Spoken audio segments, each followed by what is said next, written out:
So welcome. In this session, we'll show how the bisection method works using MATLAB to find the root of an equation like fx equals 0.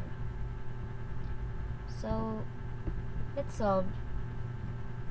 Fx is 2 minus 4, which has roots at x equals 2. So wait. In this code, we define the function fx x minus x2. So interval a b equals 1, b equals 2. Check that the root is bracketed. Then function does not change sign on the interval, just different n. Then bisection algorithm.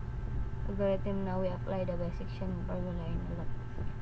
At each step, we check the midpoint and adjust the interval.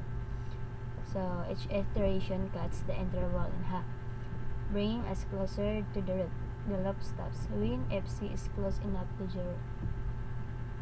Now we can also plot the function to see the root visually.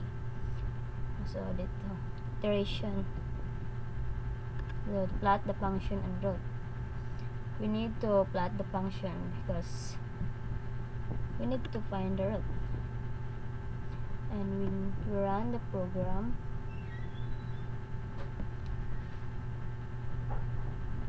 so the line graph is curved, not a U curve, but it's a line upper, and the root is the center of 1 and 2, meaning 1.5.